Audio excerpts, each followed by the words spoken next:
Bonjour Alicia Arquetou. Bonjour. Merci de venir de si bon matin sur Europe 1, qu'on sorte un peu de la polémique avant même que Greta Thunberg n'ait pu prononcer un seul mot. Pourquoi est-ce que c'est si important de venir l'écouter et qu'elle parle devant l'Assemblée nationale ?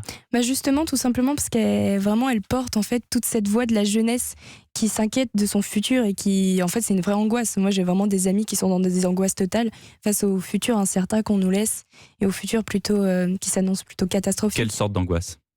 Des angoisses du type comment je vais faire ? Est-ce que je vais avoir des enfants ? Est-ce que je peux vraiment assurer un futur ? Vous vous posez vraiment cette question ? Pas moi personnellement. Ouais.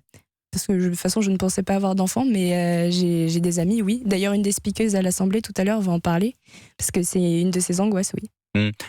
Qu'est-ce que, à part sa jeunesse, ou plutôt c'est ça l'argument ? L'argument, c'est la jeunesse, nous les enfants, on a quelque chose à vous dire, vous les parents qui, peut-être d'une certaine manière, n'avez plus cette radicalité qu'on a quand on est jeune, qu'on a peut-être un peu moins quand on glisse vers les années ? Oui, je pense que c'est le principal argument. Enfin, en plus, on est quand même... nous, on est vraiment nés à l'ère des réseaux sociaux, à l'ère de la pollution, etc. On a vraiment conscience des choses. On est nés dedans. Du coup, c'est plus facile pour nous aussi de critiquer la chose. Alors que je pense que les générations précédentes ont plus eu le temps, l'évolution, entre guillemets. Mais vous serez d'accord avec moi que justement les réseaux sociaux, les informations dans tous les sens, c'est un peu tout et n'importe quoi. Donc peut-être que vous êtes, pardonnez-moi, mal influencé. Je ne pense pas, parce que si après tout les scientifiques du GIEC ont fait un rapport, on ne peut pas être mal influencé par des scientifiques qui se sont mis d'accord sur tout un dossier et qui viennent de tous les pays du monde. En parlant justement d'experts, de scientifiques, il y en a qui vont parler avec Greta Thunberg, comme Valérie Masson-Delmotte, vice-présidente du GIEC. Est-ce que ce genre de soutien est là aussi pour dire, voilà, c'est pas juste une petite jeune de 17 ans qui a décidé de mettre la pagaille dans le monde entier en disant qu'il faut faire quelque chose. Bien sûr, ça fait quand même un moment que justement ces scientifiques tirent la sonnette d'alarme. Et le problème, c'est qu'on les écoute pas, ils n'ont pas de voix. C'est d'ailleurs pour ça que Greta est là, justement du fait qu'elle a une certaine influence médiatique et auprès des gens, parce que ça marque quand même une enfant de 16 ans qui nous sponde tous devant un discours, qui nous dit « Waouh, vous vous rendez compte dans quel monde vous nous avez laissés ?» C'est juste incroyable, elle a vraiment une force en termes d'éloquence et c'est justement sa principale force, je pense. Greta Thunberg, vous la connaissez un peu ? Vous l'avez Personnellement, je la connais pas, mais là, je vais la rencontrer du coup à 9h. Et qu'est-ce que vous allez lui dire quand vous allez la rencontrer ? Je pense que la première chose que je vais lui dire, c'est félicitations pour ton courage. Parce qu'en plus, vu toutes les remarques assez cinglantes qu'elle a pu recevoir sur les réseaux sociaux, je pense que c'est vraiment important de lui montrer que le peuple français aussi la soutient. Et que nous, la jeunesse, on la soutient. Quand vous entendez des députés de la République appeler au boycott de cette réunion, vous avez envie de leur dire quoi ? Que c'est absurde ? Déjà, premièrement, il y a plus mon côté humain qui sort. Je ne comprends pas dans quelle mesure on peut traiter un être humain comme ça, vu les remarques assez désobligeantes et très dénigrantes qu'elle a pu recevoir sur le fait notamment qu'elle est Asperger. Je trouve ça très limite et je vois pas en quoi ça rentre en compte avec la cause. Et j'ai envie de leur dire, arrêtez de vous concentrer sur la forme, concentrez-vous sur le fond. Est-ce que Greta Thunberg est une sorte d'influenceuse, comme il y en a au vrai sens du terme aujourd'hui sur les smartphones, sur les réseaux sociaux ? Je peux pas vraiment dire ça parce que maintenant sur les smartphones et sur les réseaux sociaux, comme vous le dites, les influenceuses ou les influenceurs, ils jouent justement sur cette vague de médiatisation, mais aussi avec des produits qui viennent du marketing. Donc là, est-ce qu'on peut dire que c'est une espèce d'influenceuse pour une cause qui est juste peut-être.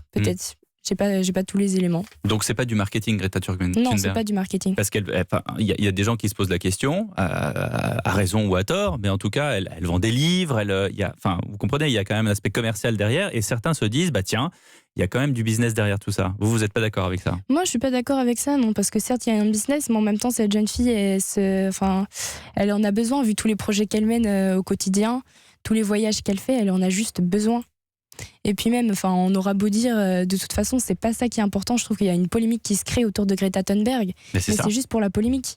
Il y a pas de fond là-dedans. Donc en fait, on n'écoute plus Greta Thunberg, on parle juste de sa venue qui crée la polémique. C'est ça, alors que non, justement là, Le sujet, quand même, c'est la jeunesse qui s'adresse à l'Assemblée nationale. C'est pas Greta Thunberg qui fait polémique à cause de son âge, à cause du fait qu'elle est Asperger. Ouais. C'est pas ça le fond. Mais le fait même qu'elle s'adresse à l'Assemblée nationale, devant une Assemblée nationale qui elle-même est réticente, même au sein de la majorité, on a la députée Bénédicte Pérolle, qui pourtant est LREM, qui regrette qu'on laisse intervenir Greta Thunberg alors que des personnes bien plus éminentes pouvaient venir et expliquer le problème.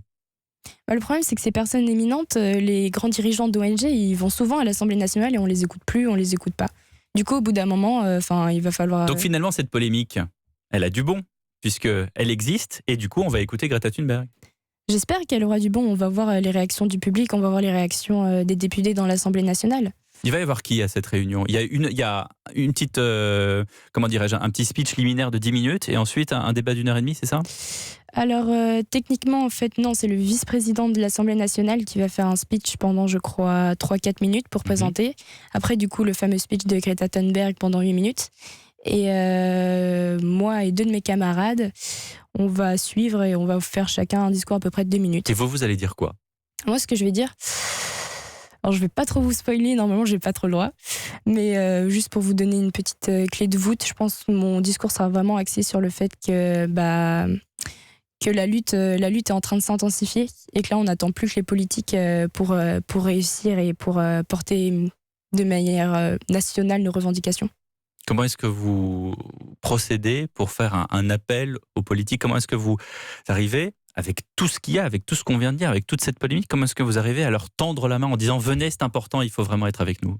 Justement, en ayant un discours clair et honnête et juste en faisant parler mon jeune âge.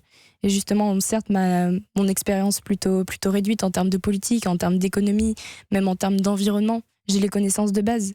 Mais à côté de moi, même en termes d'environnement, vous connaissez pas beaucoup de choses ? Si, je connais les choses, mais à côté de moi, il y aura Valérie Masson-Delmotte, justement, qui a une connaissance incroyable sur le sujet. Donc vous vous reposez un peu sur elle ? Je me repose bien entendu sur elle, c'est normal. Donc vous vous rendez compte que vous êtes vous-même un phénomène de buzz et que la vraie experte, c'est Valérie Masson-Delmotte ? Oui, bien sûr. Je ne peux pas me revendiquer scientifique. Elle a fait des études, elle a une certaine expérience. Je ne peux pas... Mais qu'est-ce qui vous habite ? Qu'est-ce qu'il y a en vous, Alicia, pour dire... à nous, peut-être, je pourrais être votre père d'ailleurs, puisque je calcule notre différence d'âge. Mais nous parents, qu'est-ce que vous avez envie de nous dire ? Arrêtez le massacre ? J'ai envie de vous dire, tout simplement, déjà, croyez en votre pouvoir d'action. Le problème, c'est que je trouve qu'en général, le peuple français et même le peuple mondial a perdu vraiment la notion du fait qu'il pouvait agir, qu'il pouvait vraiment avoir un vrai impact sur la société. Donc ça peut être dans les modes de consommation, mais ça peut être aussi en rejoignant, il y a beaucoup d'associations qui existent, des associations qui font différents types, de la sensibilisation, des actions plus concrètes comme de la désobéissance civile. Il y a tout un panel d'actions et n'hésitez juste pas à vous engager. Merci beaucoup pour votre témoignage, Alicia Arqueteau, et on suivra bien sûr cet événement tout à l'heure à l'Assemblée nationale.